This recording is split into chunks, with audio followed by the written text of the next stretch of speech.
My name is Esther Gill, 32 years old. To my family, I'm a failed IT worker, the black sheep.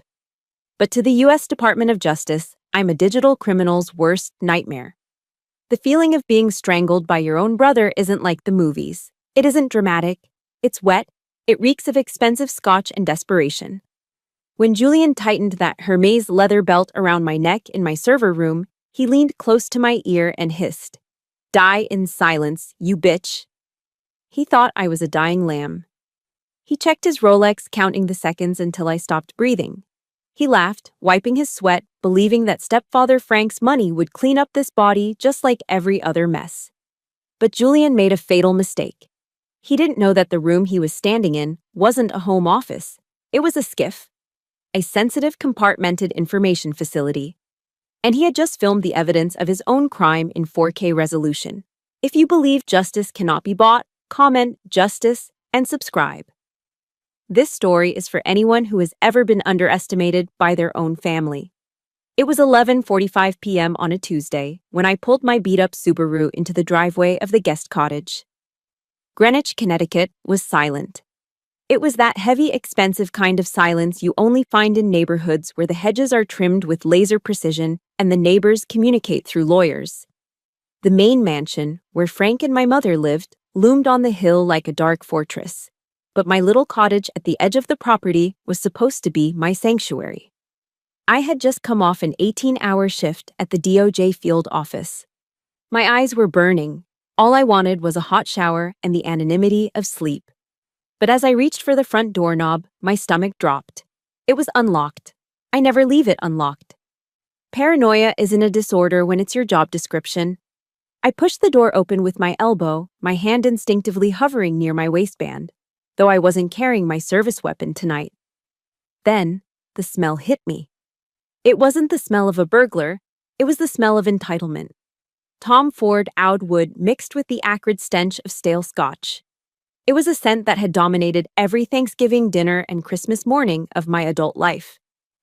"Julian," I whispered, the dread pooling in my gut. I walked into the living room. It was a disaster zone. Cushions were slashed, books pulled from the shelves. I heard a crash from the back room, my office. My heart hammered against my ribs. That room was strictly off-limits. I ran to the doorway. Julian was there, standing amidst the humming black towers of my server racks. He looked manic. His Brooks Brothers shirt was unbuttoned at the collar, sweat glistening on his forehead. He was ripping cables out of a hard drive array, looking for a safe that didn't exist. "Where is it, Esther?" He spun around, his eyes bloodshot and wild. "Where does the old man hide the emergency cash? I know you have a stash here." "Julian, get out," I said, my voice steady, though my knees were shaking. "There's no cash here, you know that. Don't lie to me." He kicked one of the server towers, the metal dented with a sickening crunch. That rack alone was worth more than his car. "I need 50 grand by morning, Esther. The guys at the club, they aren't like Frank. They'll break my legs."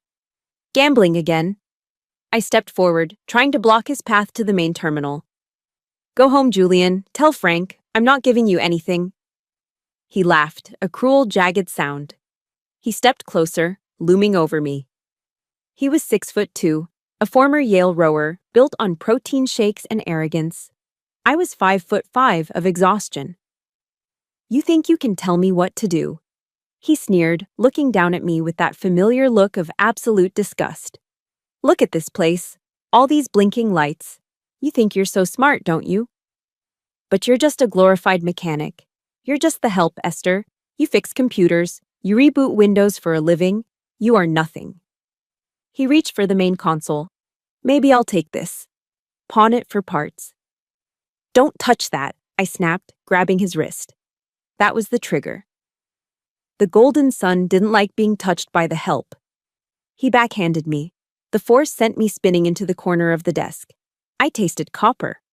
Before I could orient myself, he was on me. He didn't punch me again. That would leave bruises on his knuckles. Instead, I heard the distinct swish of leather sliding through loops. He unbuckled his belt. An orange Hermes belt with a gold H buckle. "You always were too loud," he muttered, wrapping the leather around his fists. He lunged. The leather loop dropped over my head before I could scramble away. He yanked it tight. The world instantly narrowed to a pinpoint. My windpipe was crushed against the stiff leather. I clawed at the belt, my fingernails scratching uselessly against the expensive grain. I looked up into his eyes. There was no hesitation, no brotherly love, just cold, annoyed calculation. "Die in silence, you bitch," he whispered. I tried to kick, but my body was going limp. My lungs were burning, screaming for oxygen that wouldn't come. I heard a sickening pop, cartilage in my throat giving way. The humming of the servers faded into a high-pitched ring. My vision went gray, then black. The last thing I felt was him checking his watch. I don't know how long I was out. Maybe a minute, maybe less. The first thing I registered was the pain. It felt like my neck was filled with broken glass. I gasped, a ragged, wet sound that tore through the room. I was lying on the anti-static floor mats. The room was empty. The door was ajar. Julian was gone. He thought he'd finished the job, or maybe he got spooked. My phone was 5 feet away on the floor. The screen was cracked. The instinct of a normal civilian would be to crawl to that phone and dial 911, to scream for help, to cry. But I didn't cry. I didn't reach for the phone. I rolled onto my stomach, my vision swimming. Every inch of movement sent shockwaves of agony down my spine. I dragged myself across the floor, gripping the edge of the desk to pull myself up. My fingers trembled, hovering over the keyboard. I wasn't an IT support girl. I was a senior forensic analyst, and I knew something Julian didn't. The camera system in this room wasn't recording to a cloud that could be deleted. It was a closed-circuit loop, buffering to the RAM. If the power cut, or if the loop overrode itself, the evidence would be gone forever. I had to lock it. I coughed, blood spattering on the enter key. With shaking hands, I bypassed the GUI and opened the command line. I typed in the sequence I had memorized for catastrophic scenarios. SHA 256, checksum, lock file, mirror to DOJ vault. I typed the 32-character encryption key. My vision blurred, but my muscle memory didn't fail. Click. Upload complete, chain of custody initiated. Only then did I let myself slide back down to the floor. I touched my neck. It was swelling rapidly. I looked at the screen. The file was safe. Julian wasn't just my brother anymore. He was Subject 0. And I had just signed his warrant. The pain in my neck was throbbing, a rhythmic drumbeat syncing with the adrenaline fading from my blood. I sat on the cold anti-static floor of my server room, staring at the progress bar on the screen. Chain of custody initiated. As I waited, my mind didn't stay in the present. Pain has a funny way of digging up old ghosts. It dragged me back 2 years, to a place that smelled not of blood and ozone, but of roasted turkey, sage stuffing, and old money. It was Thanksgiving at the Greenwich Country Club. If you've never been to a country club Thanksgiving in Connecticut, imagine a room full of people who hate each other, pretending to be a family for 3 hours while wearing sweaters that cost more than my first car. The dining hall was cavernous, lit by crystal chandeliers that probably cost more than a public school's annual budget. I was sitting at the far end of the table, the kids' end, even though I was 30 years old. Frank, my stepfather, sat at the head, holding court. He looked like the quintessential patriarch, silver hair perfectly coiffed, a glass of 18-year-old Macallan in his hand, his face flushed with the self-satisfaction of a man who owns everything he looks at. "And this," Frank boomed, clapping a heavy hand on Julian's shoulder, "is the future. Yale Law, top of his class. Just got an offer from Cravath." The guests, a mix of Frank's business partners and local politicians, oohed and ahed. They raised their glasses to Julian. Julian sat there, soaking it in, swirling his wine with that arrogant smirk I knew so well. He wasn't top of his class. Frank had donated a new library wing to ensure Julian didn't flunk out. But facts didn't matter in Greenwich. Only the narrative mattered. Then, a woman with too much Botox and a diamond necklace the size of a golf ball turned her gaze toward me. "And what about you, dear?" she asked, her voice dripping with polite disinterest. "What do you do?" I opened my mouth to speak. I wanted to say, "I work for the Department of Justice. I track human traffickers and cyber terrorists. But Frank cut in before I could make a sound. Esther? He laughed, a dismissive, airy sound. Esther is our little techie. She fixes computers. You know, if your printer jams or your Wi-Fi acts up, she's the one to call. She's finding her way. She fixes computers. The table chuckled. I forced a smile, taking a sip of water to wash down the bile rising in my throat. I wasn't a person to them. I was a utility. I was the help. That dynamic wasn't new. It was the foundation of our entire family architecture. In Frank's ledger, children were classified into two columns: assets and liabilities, investments and expenses. Julian was the investment. I remember his 18th birthday clearly. We were standing in the circular driveway. Frank led him outside, eyes twinkling, and presented him with a brand new BMW M4 convertible. Midnight blue. A man needs a machine that commands respect, Frank had said, tossing him the keys. My 18th birthday was different. I didn't get a car. I got a lecture. Frank sat me down in his mahogany-paneled study. Esther, he said, looking over his reading glasses, I'm not paying for your college. Handing you money would cripple your character. You need to learn the value of $1. You need to pull yourself up by your bootstraps. So while Julian crashed his BMW twice and had Frank's lawyers make the DUIs disappear, I was filling out FAFSA forms. While Julian spent his summers on a yacht in the Mediterranean, I was working double shifts at a data center to pay off my student loans. I drowned in debt while living in a mansion, a paradox that only the stepchild of a billionaire could understand. But the moment that really defined us, the moment that paved the way for tonight, happened just 6 months ago. I was in the living room of the main house, sitting on the sofa with my laptop. I was running a diagnostic on a DOJ secure line, but to the naked eye, I just looked like I was browsing the web. Out of habit, I had a small piece of black electrical tape over my webcam. Frank walked in, pouring himself his third drink of the evening. He stopped behind me, peering over my shoulder. He saw the tape. He snorted, the ice cubes clinking in his glass. What is that? He pointed a manicured finger at the tape. Are you worried someone is spying on you? It's just standard security, Frank, I muttered, not looking up. He started laughing. It wasn't a joyful laugh, it was mocking, deep from his chest. You are so paranoid, Esther. Who do you think you are? You think the CIA is watching you? You think you're important enough for anyone to care about? He leaned down, his breath smelling of expensive alcohol, and whispered, Newsflash, sweetheart. Nobody watches the help. You have no value. You are invisible. He walked away, chuckling to himself, leaving me burning with humiliation on the plush leather sofa. If you have ever felt invisible in your own home, or if your parents clearly had a favorite, please hit the like button and comment, I see you below. Let's show the world that we are not invisible. I blinked, the memory dissolving back into the reality of my server room. The pain in my neck flared again. Frank was right. I was invisible. To him, to Julian, to my mother, I was just a background character, a cost to be minimized, a failure who fixed printers. But as I looked at the screen, watching the encryption lock into place, a cold smile touched my lips. Frank didn't realize that invisibility is a spy's greatest weapon. Because he thought I was worthless, he never asked what I really did.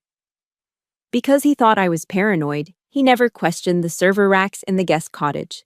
Because he thought I was just the help, he never realized that the person washing his dishes knew how to bury a digital footprint or expose a hidden offshore account. He thought I was a liability. He had no idea that I was about to become the most expensive mistake of his life. The upload bar hit 100%. Transfer complete. I closed the laptop. The IT girl was gone. The agent was awake, and she was ready to work. Most people assume my office is a beige cubicle with a motivational cat poster and a potted plant dying under fluorescent lights. They imagine I spend my days resetting passwords for baby boomers who forgot to turn off their caps lock. The reality is a windowless bunker, 3 stories beneath the Department of Justice headquarters in Washington, D.C. The air down here is recycled, kept at a constant 65 degrees to protect the machinery. It smells of ozone and stale coffee. There is no cell service. There is no sunlight. There is only the hum of the cooling fans and the glow of 60-inch monitors displaying the darkest corners of the human experience. 2 weeks before the incident with Julian, I was sitting in the tank, our secure conference room. On the main screen was a grainy video feed intercepted from a server in Yemen. It showed an American aid worker kneeling in the sand, a masked man standing behind him with a serrated knife. The room was crowded with brass. 2 generals from the Pentagon, a CIA liaison, and my boss, Assistant Director Miller. The tension was thick enough to choke on. "We have a lock on the location based on the background topography," one of the generals said, his voice tight. "A Reaper drone is in position. We have a 10-minute window to strike the compound before they move him. We need a go, no-go on the video's authenticity." All eyes turned to me. I wasn't Esther the stepdaughter. I wasn't the IT girl. I was Agent Gill, senior forensic analyst. I zoomed in on the hostage's left eye. I slowed the frame rate down to 120 frames per second. My fingers flew across the keyboard, running a spectral analysis on the lighting artifacts. To the naked eye, the video was terrifyingly real. The hostage was crying. The wind was blowing the sand. "Gill!" The CIA liaison pressed, checking his watch. "We are burning daylight. Is it real?" "Wait," I said. My voice was low, authoritative. It didn't tremble. I isolated the shadow cast by the hostage's nose.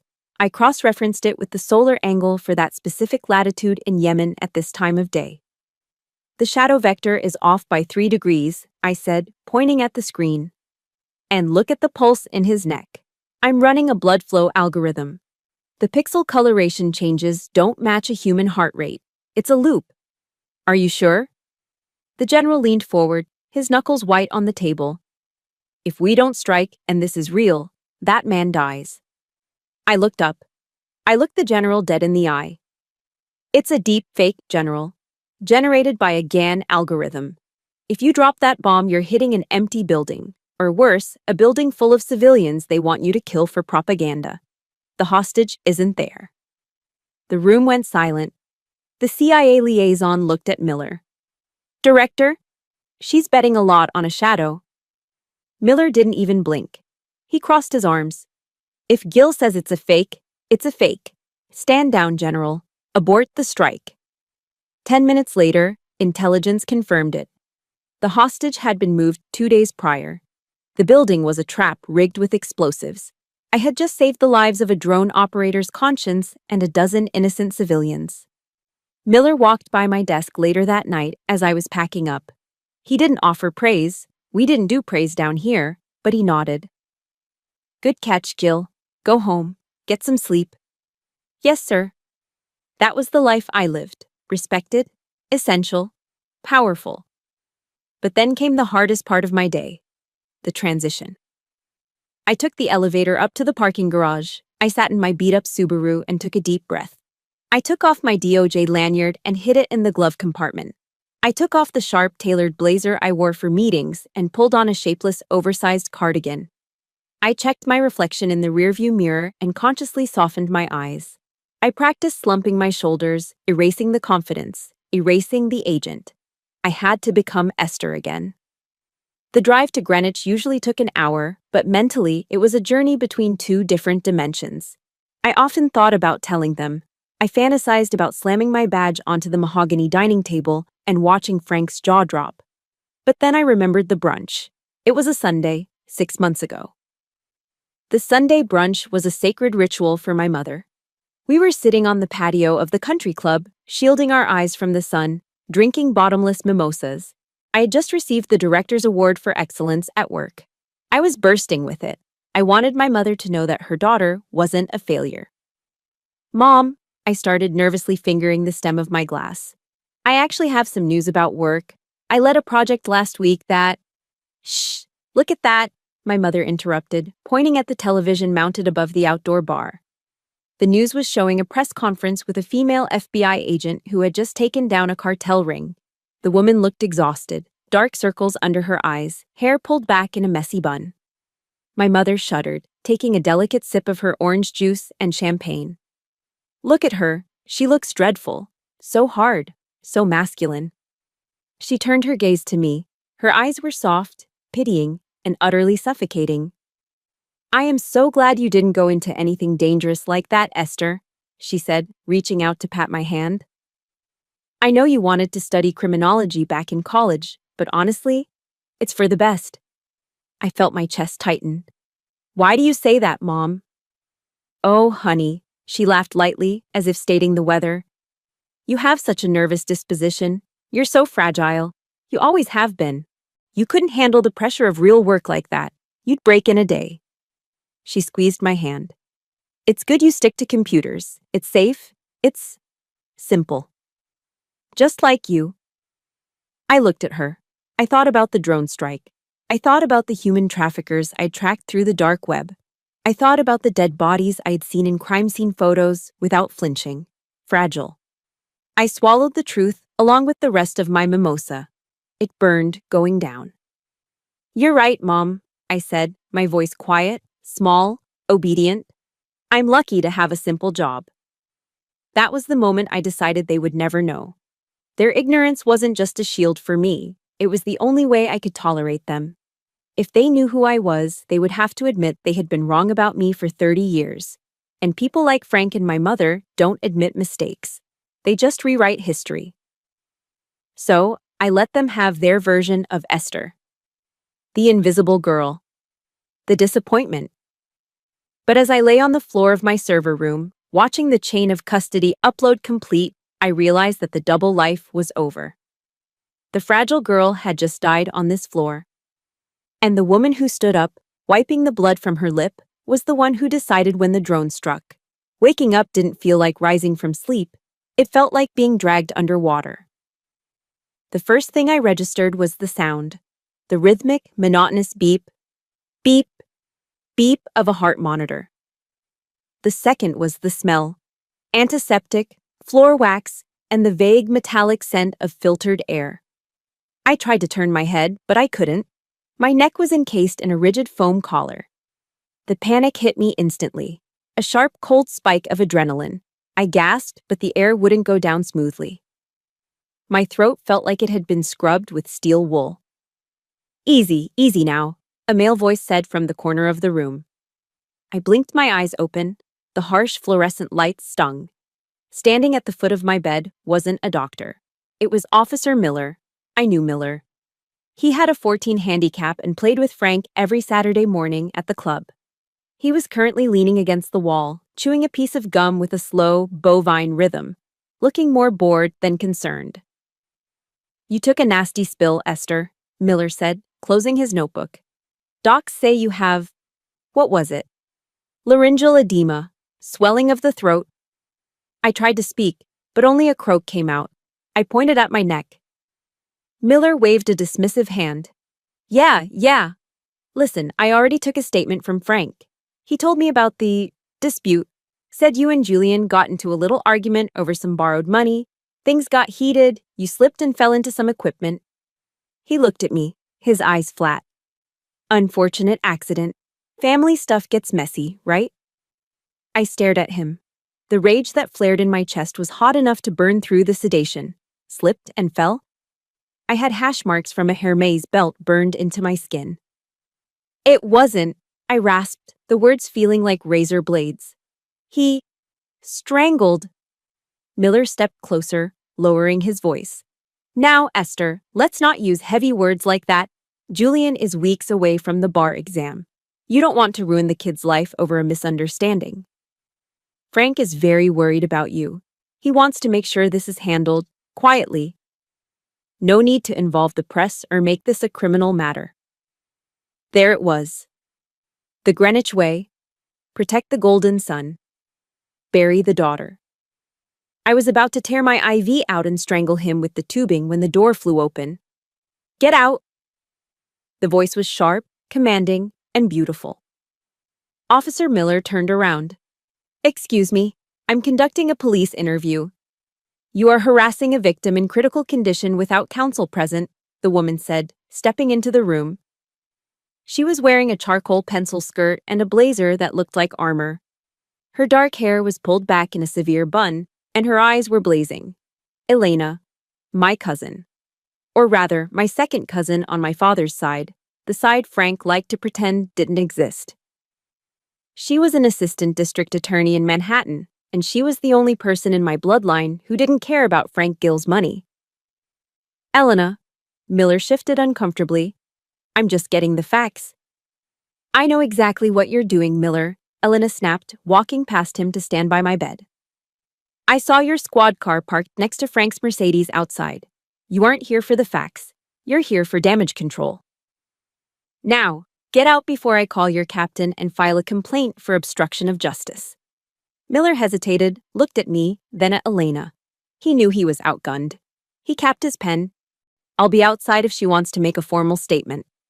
He slipped out, closing the door behind him. The moment he was gone, Elena's posture softened. She dropped her bag on the chair and grabbed my hand. Her fingers were warm. Oh, Essie, she whispered, using the nickname only she remembered. Look at you. I squeezed her hand. I needed to talk. I needed to act. Water, I wheezed. She quickly poured a cup and held the straw to my lips. The cool liquid soothed the fire in my throat, but swallowing was agony. Frank called me, Elena said, her voice trembling with suppressed anger. He said you had a breakdown and hurt yourself. He wanted me to come talk some sense into you regarding legal action. He wants you to sign an NDA. I closed my eyes. Of course he did. Elena, I whispered. My bag. The EMTs brought it. It's right here. She reached under the bed and pulled out the clear plastic bag labeled Patient Belongings. Inside were my clothes, my wallet, and my keys. Open it, I said. Hidden pocket, inside the jacket. Elena frowned, but did as I asked. She unzipped the bloody hoodie I'd been wearing. Inside the lining, there was a small, hidden seam. Her fingers brushed against something hard. She pulled out a silver USB drive. It looked ordinary, but it was military-grade hardware, encrypted with a 256-bit key. What is this? She asked. I took a breath, preparing myself for the pain of speaking. Frank thinks I'm IT support. He thinks I fix printers. I know, Essie. We all know they treat you like crap. No. I locked eyes with her. They don't know. I don't fix printers, Elena. I work for the DOJ, Cyber Crimes Division, Senior Analyst. Elena froze. She stared at me, processing the information. The black sheep cousin, the failure, the quiet girl. This isn't a domestic dispute, I forced the words out, each one a victory. This was an assassination attempt on a federal agent. The room went dead silent. The only sound was the heart monitor speeding up, matching my pulse. The drive, I pointed. Watch it. The password is Justice 32. Elena didn't ask questions. That was why I loved her. She was a prosecutor. She operated on evidence. She pulled a slim laptop from her briefcase, booted it up, and plugged in the drive. I watched her face as she typed in the password. I saw the moment the video started playing. I saw the reflection of the screen in her glasses, the 4K footage of the server room. Elena's hand flew to her mouth. She watched Julian storm in. She watched him smash my equipment. She watched him scream at me. And then, she watched him unbuckle his belt. I turned my head away. I couldn't watch it again. I just listened to the audio coming from her laptop speakers, the sickening crack of the cartilage, the sound of Julian grunting with effort. And then, that whisper, clear as day. Die in silence, you bitch! Elena slammed the laptop shut. When she turned to look at me, she was crying. But they weren't tears of sadness. They were tears of pure, unadulterated fury. Her jaw was set so hard I thought her teeth might crack. He checked his watch, she whispered, her voice shaking. He checked his watch while he was killing you. Frank, we'll try to bury this, I said. Elena stood up. She wiped her face with the back of her hand. She looked at the door where Officer Miller had stood, then back at me. The sadness was gone. The assistant district attorney was back, and she looked ready to burn the whole world down. "Let them try," Elena said, her voice low and dangerous. "They think they're dealing with a scared little sister and a family dispute. They have no idea they just handed me a smoking gun." She pocketed the USB drive. "Rest, Esther. Save your voice," she commanded, smoothing the blanket over my shoulder. "I'm not leaving this room, and when Frank walks through that door with his checkbook, he's going to wish he had stayed at the golf course." Elena didn't want to leave. She stood by the door like a guard dog, her hand on the latch, staring down the hallway. "They're here," she said, her voice tight. "Frank brought his personal lawyer, but the hospital staff wouldn't let him past the nurse's station. It's just Frank and your mother." "Let them in, Elena," I whispered. My throat felt like it was filled with ground glass, but my mind was razor sharp. Elena hesitated. "I can stay. I should stay as your counsel." "No." I shook my head slowly, wincing as the neck brace dug into my jaw. "They won't talk if you're here. They won't show their hand. I need to know what they're offering." Elena looked at me for a long moment, realizing that I wasn't asking as a victim, but as an investigator gathering intel. She nodded once, squeezed my hand, and stepped out. A moment later, the door opened. The air in the room changed instantly. The sterile smell of the hospital was overpowered by the scent of heavy perfume and expensive aftershave. My mother walked in first. She was wearing a vintage Chanel tweed suit, pristine and white. A ridiculous choice for a hospital visit, but perfect for a country club luncheon.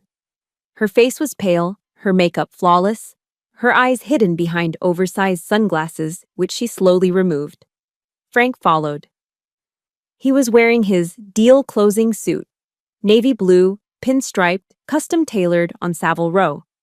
He stopped at the foot of the bed, creating distance. I waited. I waited for the question any normal parent would ask. "Are you okay? Does it hurt? Who did this?" Frank sighed, a sound of immense inconvenience. He didn't look at my eyes. He didn't look at the purple and black bruising that strangled my throat. Instead, he looked at his left wrist. He stared at the face of his Rolex Submariner, tapping the crystal face as if checking how much time this little detour was costing him. "You really did a number on him, Esther," Frank said. I blinked. I thought I had misheard.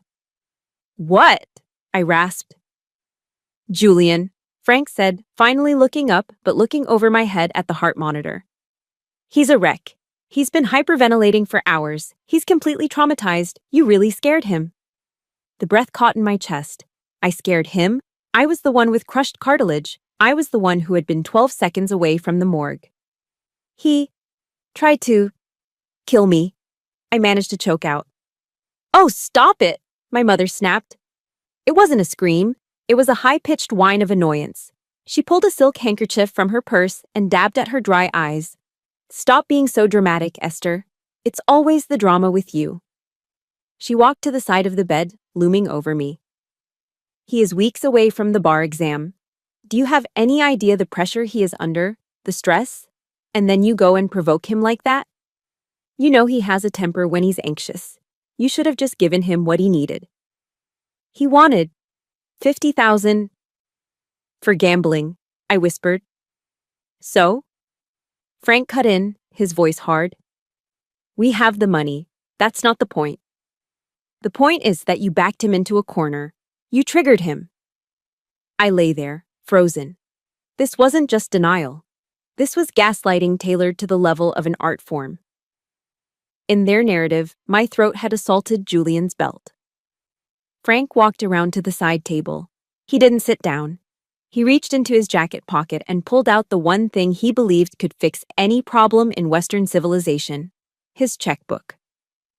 The leather cover creaked as he opened it. He pulled a gold fountain pen from his pocket. The scratching of the nib on the paper sounded deafening in the quiet room. "We need to put this behind us," Frank said, his tone shifting to a business negotiation. "We have a strategy. Miller has already filed the preliminary report as an accidental injury. You tripped over some server cables in your office and fell neck first onto a blunt object." He ripped the check out. He held it between two fingers, waving it slightly like he was offering a treat to a dog. I know you're drowning in those student loans, Frank said, his voice dropping to a conspiratorial whisper. 50,000, right? Plus interest? That's a heavy weight for a girl your age. He placed the check on the bedside table, right next to my water cup. I'm prepared to wipe that debt clean today, Frank continued. And your mother and I have been talking. That guest cottage is too small. We found a lovely condo in Stamford. 2 bedrooms, secure building. We'll put the down payment and the first year of mortgage in your name. My mother nodded eagerly, sniffing. It has a balcony, Esther. You'd love it. You can start fresh, away from the main house. All we need, Frank said, capping his pen with a sharp click, is for you to sign the affidavit confirming the accident. No police, no press, no ruined careers. We stay a family. I stared at the check. It was face up. The number was written in Frank's jagged, aggressive handwriting. It was enough money to change the life of the old Esther. It was freedom from the debt that had shackled me since I was 18. But as I looked at that piece of paper, something inside me snapped. Not like a bone, but like a lock falling into place. For 30 years, I had craved their approval. I had wanted them to love me. I had taken the insults, the neglect, the IT girl jokes, just hoping that one day they would see me. Now, they saw me. And they had put a price tag on my life. To them, my breath, my voice, and my dignity were worth exactly the price of a mid-range condo and a student loan payoff. They weren't my parents. They were targets. They were hostiles. I looked up at Frank. For the first time, he met my eyes. He looked expectant, arrogant, waiting for the gratitude. I didn't scream. I didn't throw the water in his face. That's what a daughter would do. An agent does something else. She secures the perimeter. I needed them to leave. I needed them to think they had won, so they would lower their guard. I took a slow, painful breath. I let my eyes droop, feigning exhaustion. I looked at the check, then back at Frank, and I nodded. A slow, weak nod. Frank let out a breath he had been holding.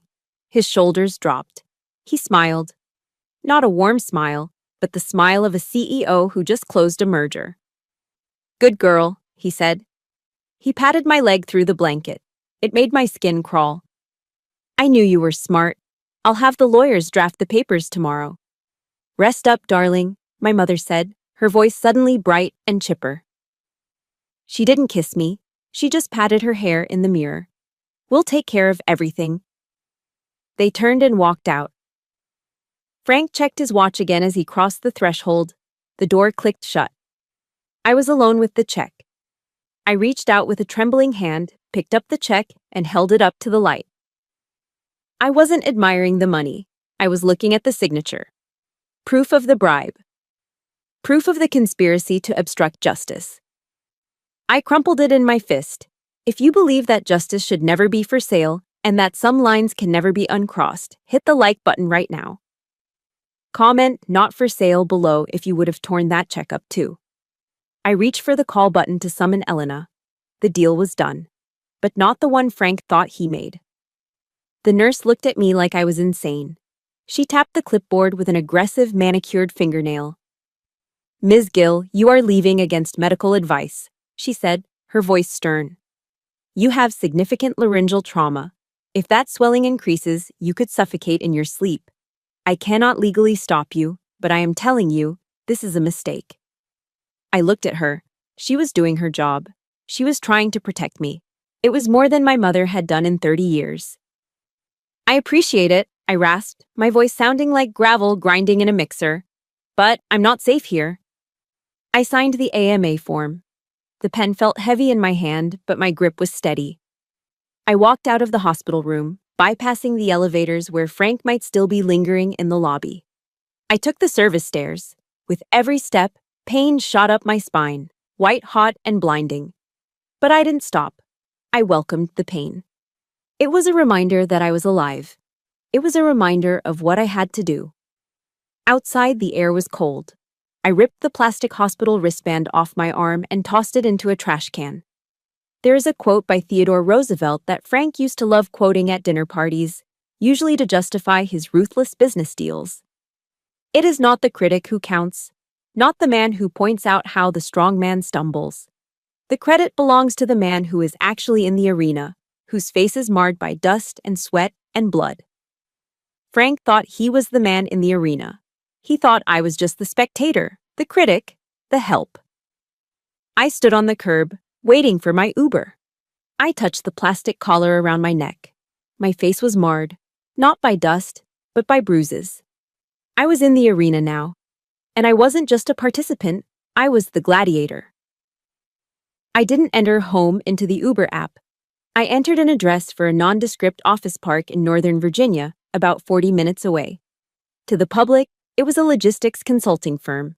To those with the right clearance, it was a DOJ black site, a secure off-site facility used for sensitive operations. As the car merged onto the highway, I pulled out my burner phone, the one I kept for emergencies, and dialed a number I knew by heart. Miller. The voice answered on the first ring. Gruff, alert. Sir, I said. It's Jill. There was a pause. He must have heard the damage in my voice immediately. Esther, you sound like you gargled razor blades. Where are you? I'm en route to Site B, I said. I need to activate the witness security protocol. Immediate extraction and protection. Who is the threat? Miller asked instantly. The sound of a chair scraping against the floor told me he was already standing up. Cartel? The trafficking ring from last month? No, sir, I took a breath. The threat is my family. When I walked into the secure facility, the hum of activity died instantly. The bullpen was filled with agents, men and women I'd worked with for 5 years. They were hardened professionals who hunted terrorists and serial killers. They didn't rattle easily. But as I walked through the glass doors, wearing a hoodie stained with dried blood and a medical neck brace, they froze. Miller came out of his office. He was a man of few emotions, a Vietnam vet who had seen everything. He stopped 3 feet away from me. His eyes went to the brace, then to the dark purple bruising blossoming along my jawline. His face didn't soften. It hardened into stone. Who? Miller asked. Just one word. My brother, I said. Julian Gill, and my stepfather, Frank, is covering it up. I handed him the USB drive Elena had returned to me. It's all on here: attempted murder, obstruction of justice, witness tampering. Miller took the drive. He didn't plug it in immediately. He looked around the room. Listen up, Miller barked. Agent Gill is under level 1 protection effective immediately. Johnson, get attack team on rotation. I want eyes on the Gill residence in Greenwich. I want to know when they eat, when they sleep, and when they take a piss. Nobody touches her again. Do you understand me? Yes, sir. The response was a collective roar. I felt a lump form in my throat, unrelated to the injury. This was the difference between blood and bond. My blood relatives had offered me a condo to shut up. My colleagues were ready to go to war for me. Miller guided me into a conference room where a man in a sharp suit was already waiting. It was David Ross, a federal prosecutor from the U.S. Attorney's Office. I saw the preliminary file you sent over from the car, Ross said, not wasting time on pleasantries. Local PD filed it as a domestic dispute? Yes, I said, sinking into a chair. Officer Miller, he's a friend of the family. Ross scoffed, opening a leather folder. Well, Officer Miller is about to have a very bad day, because this isn't a domestic dispute anymore. He slid a document across the table toward me. Under 18 U.S. Code, Section 111, Ross recited, his voice calm and lethal. Forcibly assaulting, resisting, or impeding a federal officer while engaged in the performance of official duties is a federal crime. Since you were technically on call and securing federal evidence when he attacked you to destroy said evidence, we aren't charging him with simple assault. I looked at the document. It wasn't a restraining order. It wasn't a lawsuit. It was a federal indictment. We are charging Julian Gill with attempted murder of a federal agent, Ross said. And we are charging Frank Gill with obstruction of justice and accessory after the fact. What about jurisdiction? I asked, my analyst brain still working. Greenwich Police will fight it. Miller leaned forward, placing his hands on the table. Let them fight. We are the Department of Justice. We don't ask for permission. We take jurisdiction. Ross pulled out a pen. The magistrate judge is on standby. He's seen the video. He called it chilling. He's ready to sign. I looked at the paperwork. For years, I'd been afraid of Frank's lawyers. I'd been afraid of his money, his connections, his ability to make problems disappear. But looking around this room, the secure walls, the armed agents outside, the federal seal on the wall, I realized how small Frank's world really was. Frank played golf with the local police captain. I hunted monsters with the United States government. Sign it, I whispered. Ross signed the bottom of the warrant. The scratch of his pen was loud in the quiet room. It was the sound of a hammer dropping. Miller looked at me. We pick him up tomorrow. How do you want to handle it? I thought about the country club. I thought about the BMW. I thought about Julian's arrogance, his belief that he was untouchable because he was a golden son. Tomorrow is Wednesday, I said, a cold calm settling over me. Wednesday is Julian's golf day. He tees off at 9 a.m. I looked up at Miller. Don't take him at the house, I said. Take him on the first tee, in front of everyone. Miller nodded, a grim smile touching his lips. Done. The hunt was on. And for the first time in my life, I wasn't the prey. The unspoken rule of the Greenwich Country Club is silence. Absolute, reverent silence, especially on the first tee box at 9 a.m. on a Wednesday. Julian stood at the tee, testing the weight of his $1,000 titanium driver. He was wearing pristine white slacks and a pastel pink polo shirt, the uniform of the leisure class. Around him stood 3 business associates, men who were there to curry favor with Frank, and by extension, with the golden son. 4, Julian joked as he took a practice swing, slicing the air with an arrogant whoosh. I'm telling you, boys, the merger is a done deal. My old man has the regulators in his pocket. He stepped up to the ball, wiggling his hips, preparing to drive. The morning was perfect. The birds were singing. The grass was manicured to the millimeter. Then, the world exploded. It wasn't a bomb. It was the screech of heavy-duty tires tearing across the sacred Bermuda grass. Julian froze in mid-backswing. The group turned to look down the fairway. 2 black Chevrolet Suburbans were barreling across the green, kicking up clods of dirt and grass, heading straight for the tee box. These weren't the polite white sedans of the local Greenwich police. These were government-issue assault vehicles. The SUVs skidded to a halt 10 yards from the tee. The doors flew open before the wheels stopped spinning. Federal agents, a voice boomed. Drop the club, hands in the air. 6 figures jumped out. They weren't wearing standard uniforms. They were wearing navy blue windbreakers with 3 yellow letters emblazoned on the back. FBI. Julian didn't drop the club. He stood there, mouth agape, looking like a child whose toy had just been snatched away. What the hell is this? Julian screamed, his voice cracking. You're ruining the green. Do you have any idea how much membership costs here? Agent Johnson, the tactical lead Miller had assigned, didn't care about the grass. He closed the distance in 3 strides, grabbed Julian's arm, and spun him around. Julian Gill, you are under arrest for the attempted murder of a federal officer, Johnson announced, his voice carrying across the silent course. He kicked Julian's legs apart and slammed him against the hood of the hot SUV. The driver dropped from Julian's hand, clattering onto the asphalt cart path. Murder! Julian shouted as the cold steel of the handcuffs clicked onto his wrists. You're crazy! It was a family argument. Get your hands off me. The club members on the patio were standing up, phones out, filming. The waiters stopped serving mimosas. The golden son was getting the perp walk of the century. As Johnson shoved him into the back of the SUV, pushing his head down so he wouldn't bump it, Julian leaned out, his face red with humiliation and rage. Do you know who my father is? He screamed, spit flying from his lips. My father will sue you. He'll sue the whole damn department. You're done. You hear me? You're done. The door slammed shut, cutting off his tantrum. The SUVs peeled out, leaving deep, muddy tire tracks on the pristine fairway, a scar that money wouldn't fix anytime soon. Frank Gill didn't go to the holding cell. He went to Midtown Manhattan. The offices of Sterling and Associates were located on the 45th floor of a glass tower overlooking Central Park. The carpet was so thick it felt like walking on moss. The air smelled of old leather and billable hours. Frank sat across from Arthur Sterling. Sterling was known in New York legal circles as the Shark. He didn't defend innocent people. He defended rich people. He charged $1,200 an hour, and he was worth every penny if you wanted to bury a body. Metaphorically speaking. It's a mess, Arthur, Frank said, pacing the office. He looked older today. The facade was cracking. The feds picked him up. They're charging him with attempted murder.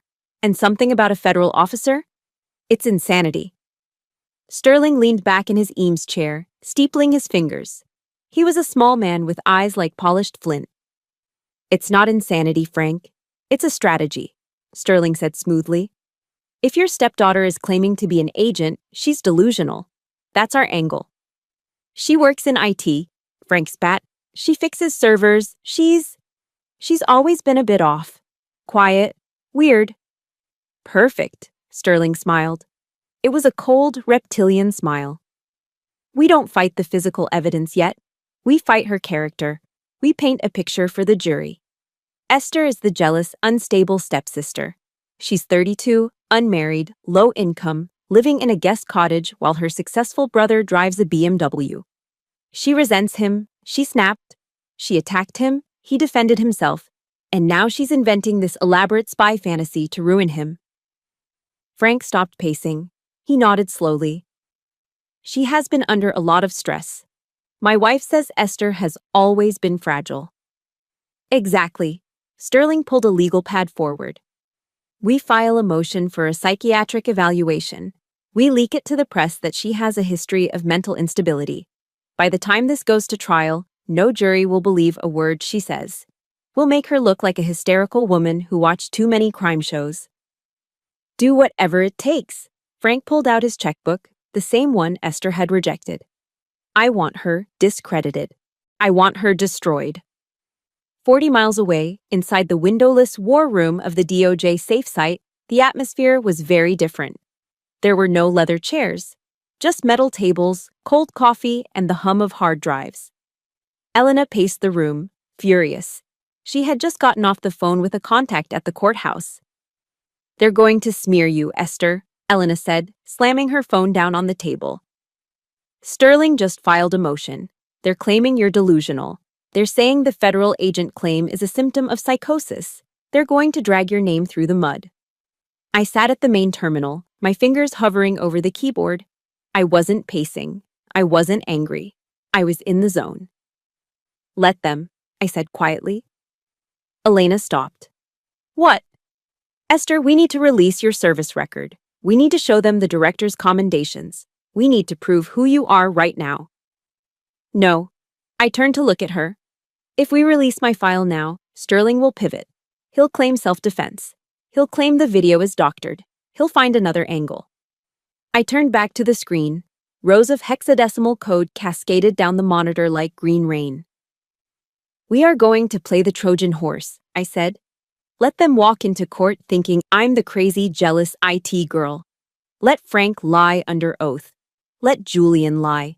Let them build their entire defense on the idea that I am a nobody. And then, Elena asked.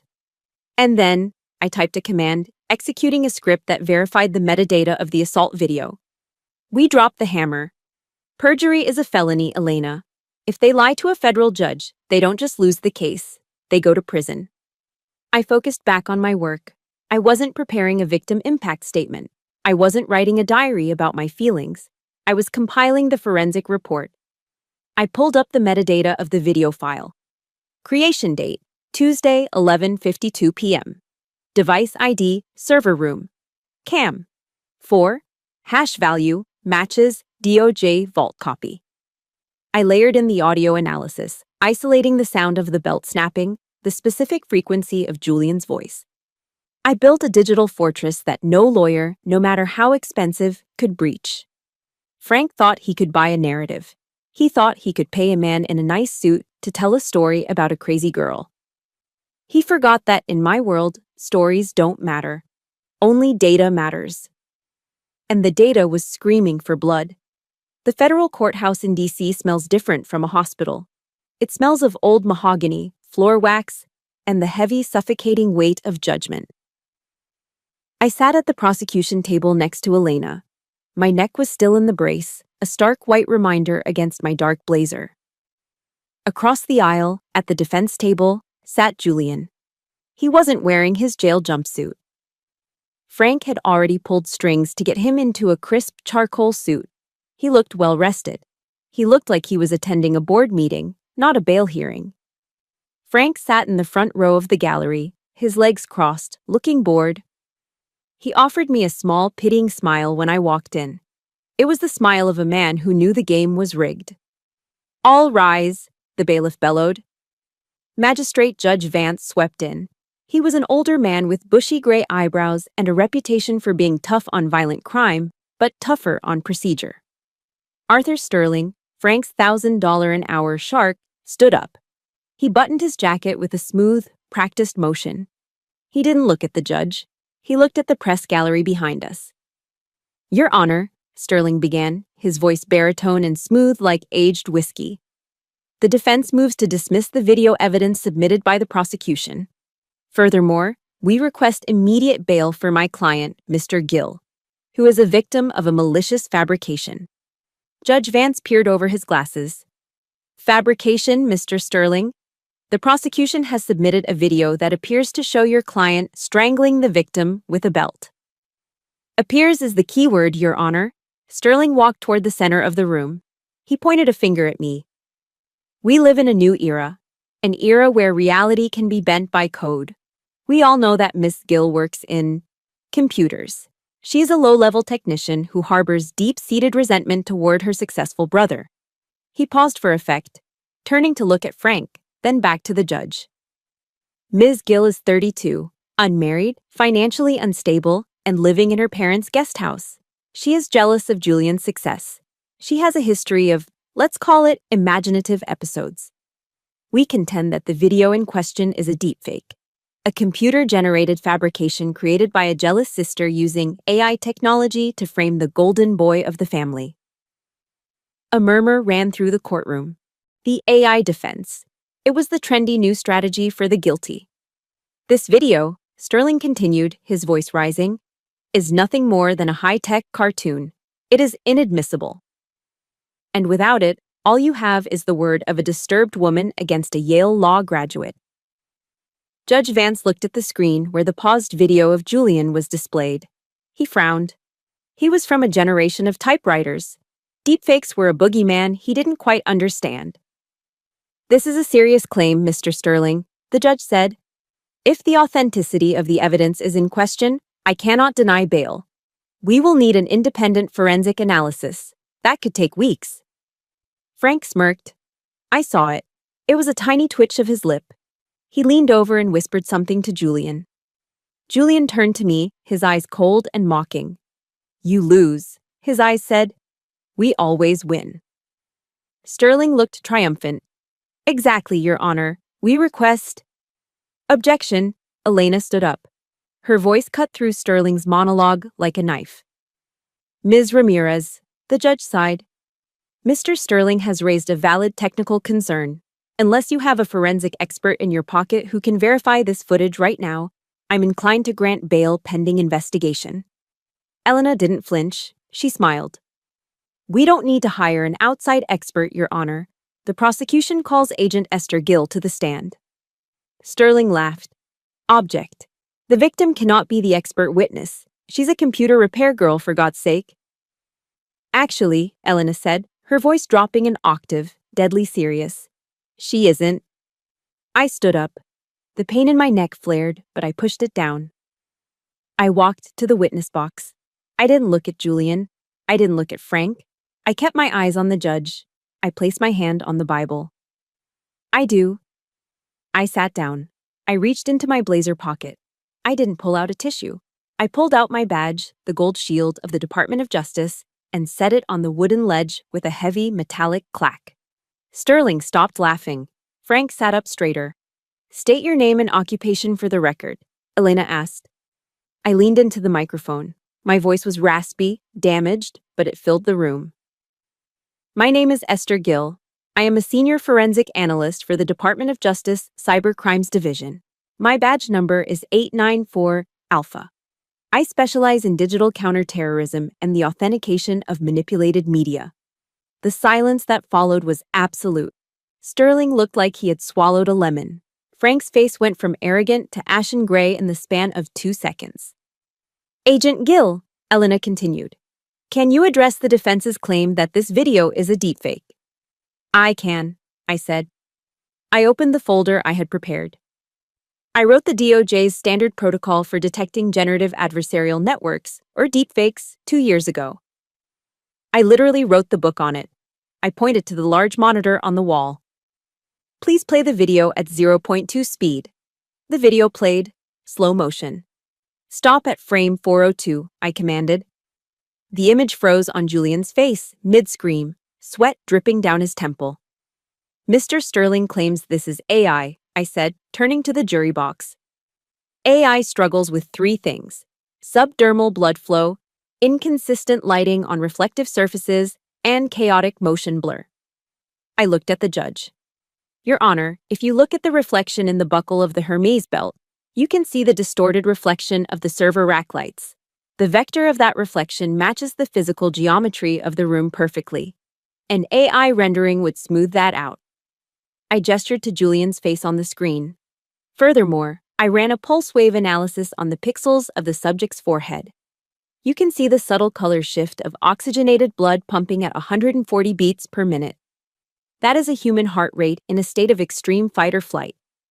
No generator on the market can fake that biological signature. I turned to look at Arthur Sterling. The shark was drowning. "This video has a SHA-256 hash value that was locked into the DOJ secure vault 12 seconds after the incident," I said. "The chain of custody is unbroken. The metadata is pristine." I closed the folder. The sound echoed in the silent room. "This is not a deepfake, Your Honor," I said. I turned my head slowly. I looked past Julian, who was trembling. I looked past Sterling, who was frantically shuffling papers. I looked straight at Frank in the front row. Frank looked small. For the first time in my life, the giant who controlled the money, the cars, and the narrative looked absolutely terrified. He realized that the invisible girl had been watching him the whole time. I held his gaze. "It is not a simulation," I said. "It is a verdict." Judge Vance stared at me for a long moment. Then he looked at the defense table with disgust. "Mr. Sterling," the judge's voice was like gravel, "your motion to dismiss is denied, and considering the violent nature of the crime and the overwhelming evidence presented by Agent Gill, bail is denied." The gavel banged. "Remanded the defendant to custody." 2 marshals stepped forward. They grabbed Julian by the arms. He didn't scream this time. He didn't threaten to sue. He looked at Frank, begging for help. But Frank didn't move. He sat frozen, staring at the badge on the witness stand, realizing that all the money in the world couldn't buy his way out of this room. The sound of a federal plea agreement being signed isn't a bang. It's a scratch. A dry, pathetic scratching of a ballpoint pen against cheap government paper that signals the end of a life. 2 weeks had passed since the bail hearing. 2 weeks of Arthur Sterling, the shark, thrashing in the water, trying to find a loophole. But there were no loopholes. The metadata I had provided was a steel cage. The forensic evidence was airtight. We were in a small conference room adjacent to the courtroom holding cells. It smelled of stale coffee and industrial cleaner. Julian sat at the metal table. The charcoal suit he had worn at the hearing was gone, replaced by an orange jumpsuit that washed out his pale, terrified complexion. He looked smaller. The golden sun, the rower, the future master of the universe, had shrunk. 15 years, Julian whispered, staring at the document. 15 years, Arthur. You said you could get it down to 5. You said I could go to a camp. It's the best we can do, Julian, Sterling said, closing his briefcase. He sounded bored. He had already cashed Frank's retainer check. The outcome didn't matter to him anymore. If we go to trial, Agent Gill testifies, the jury sees the video again. The judge is looking at 25 years, minimum. Federal sentencing guidelines are mandatory. There is no parole in the federal system. You serve 85% of your time. But that's my whole life, Julian's voice cracked. Tears, hot and snotty, began to stream down his face. I'll be 50 when I get out. 50. He looked up at the glass partition where Frank and my mother were watching from the other side. They couldn't hear him, but they could see him. Julian didn't look at them with love. He looked at them with a sudden, venomous hatred. He slammed his hand on the table, rattling his shackles. He promised, Julian screamed, pointing a trembling finger at Frank through the glass. He told me he could fix anything. He lied. Look at him. He's just standing there. Sign it, Julian, Sterling said coldly. Julian signed. He wept openly, his shoulders heaving, all dignity gone. He wasn't a man taking responsibility. He was a spoiled child realizing that the credit card had finally been declined. The U.S. Marshals didn't care about his tears. They hauled him up by his armpits. Let's go, the lead marshal said. They led him out into the hallway to transport him to the van. As the heavy doors swung open, the noise of the courthouse rushed in. I was standing near the elevators with Elena and Agent Miller. I had traded my neck brace for a silk scarf, though the bruises underneath were still fading from purple to yellow. I watched them walk Julian past his parents. Mom! Dad! Julian wailed, twisting in the marshal's grip. My mother brought a hand to her mouth, stifling a sob. But she didn't reach out for him. She shrank back against the marble wall, terrified that a reporter might snap a photo of her touching a convict. Frank didn't even look at Julian. He was staring at the floor, his face a mask of red-hot fury. And just like that, Julian was gone. The elevator doors slid shut, severing the golden sun from the world of country clubs and convertibles forever. The hallway was silent for a moment. Then Frank looked up. He saw me. The sight of me, standing tall, calm, surrounded by federal agents, seemed to snap something inside his brain. The veneer of the civilized CEO vanished. The beast that lived beneath the tailored suits lunged forward. Frank charged down the hallway. You! He roared, his voice echoing off the high ceilings. Are you happy now? Are you satisfied? Elena stepped forward, her lawyer instincts kicking in, ready to verbally intercept him. Agent Miller's hand went to his holster, his eyes narrowing. But Frank ignored them. He stopped 5 feet from me, breathing heavily, his face contorted into a rictus of hate. You ungrateful little traitor, Frank spat, pointing a shaking finger at my face. We gave you a home. We put clothes on your back. And this is how you repay us. You destroyed this family. You ruined his life over a bruise. A bruise. My mother was behind him, her eyes cold and hard. I hope you're proud of yourself, Esther, she hissed. Everyone in Greenwich is talking.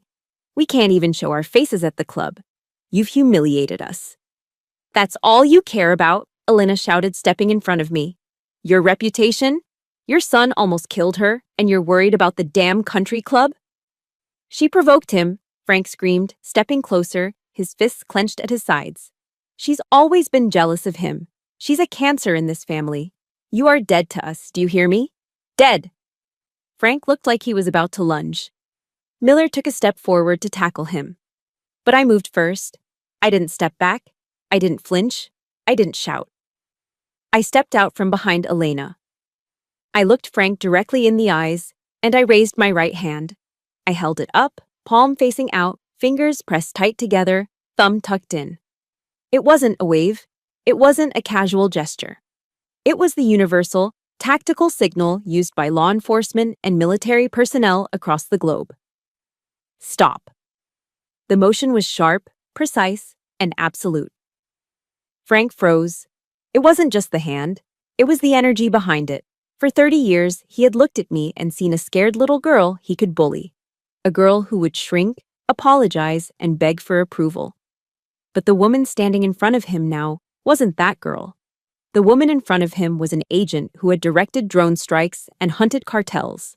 The eyes staring back at him were cold, dead, and utterly unafraid. I held the pose, I held his gaze. I didn't blink.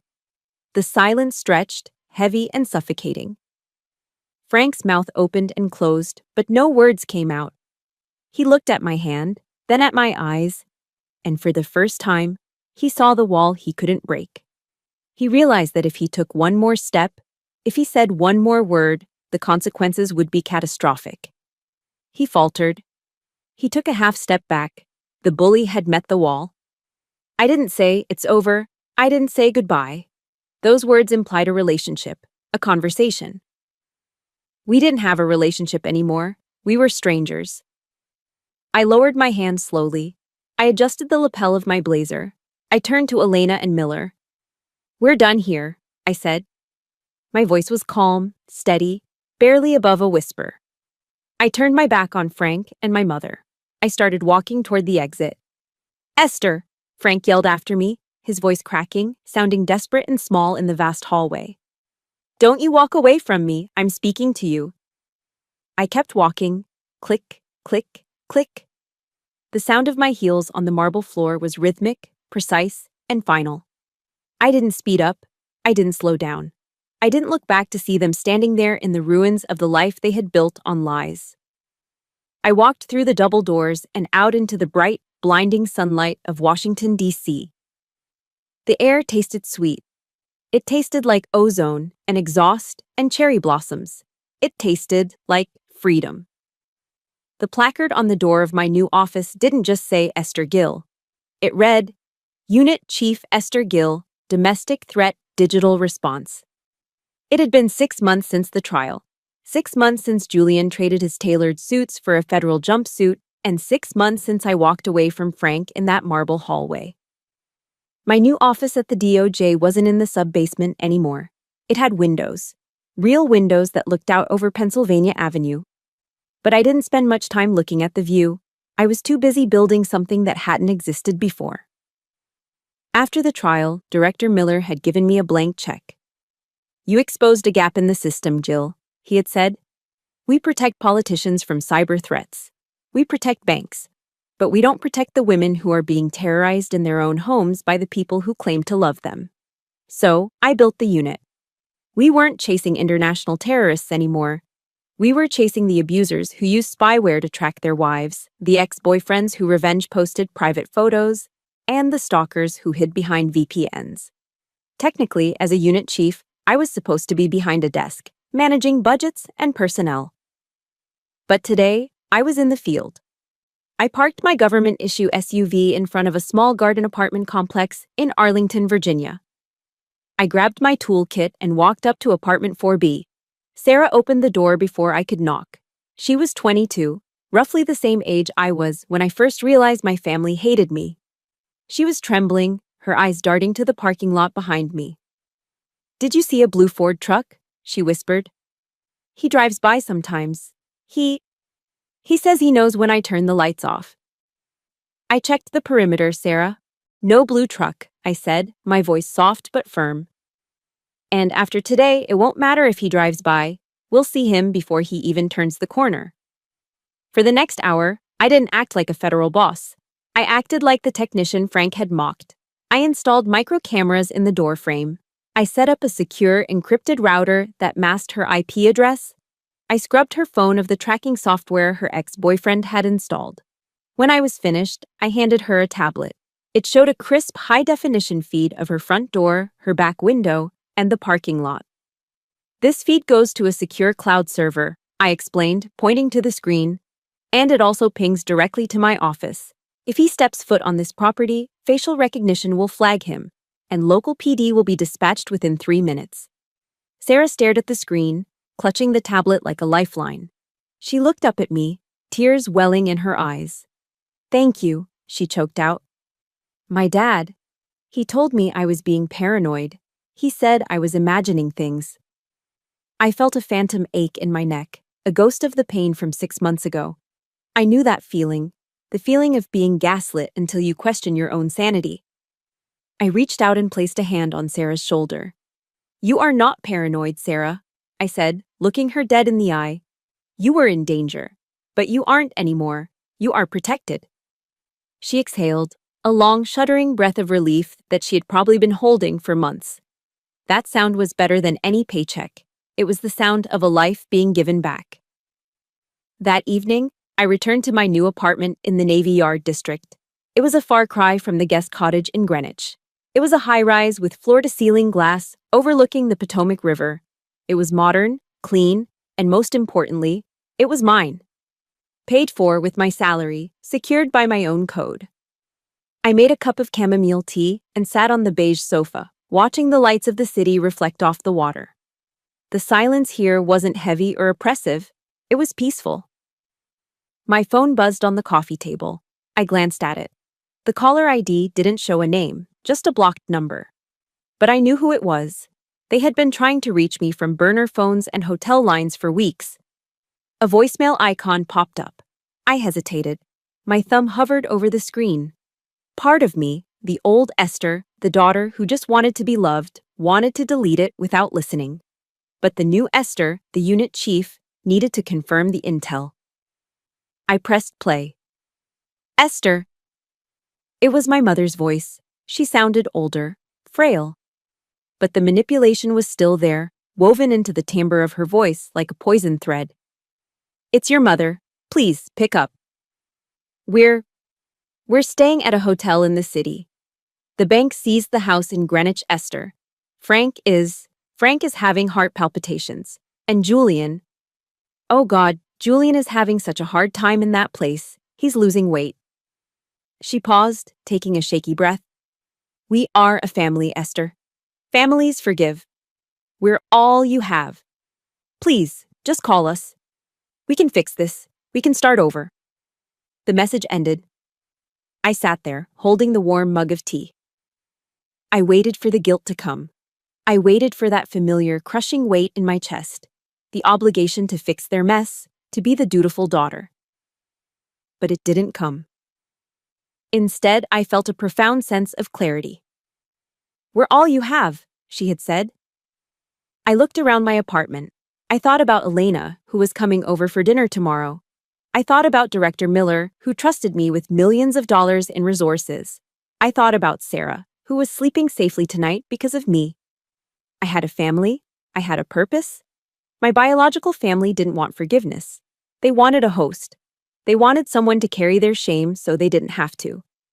I didn't feel anger anymore. I just felt done. I tapped the screen. I didn't save the message.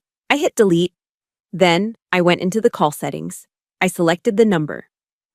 My finger hovered over the red text for a split second, acknowledging the finality of the act. Block caller. I set the phone down, face down. I stood up and walked to the window.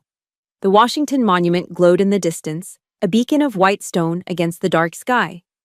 There is a verse in the Bible, Luke 8:17, that had kept me sane during those long years in the dark. "For there is nothing hidden that will not be disclosed, and nothing concealed that will not be known or brought out into the open." For a long time, I thought that verse was a threat, a warning that my secrets would be found out. But now I realized it was a promise. God hadn't ignored me when I was the invisible girl in the guest cottage.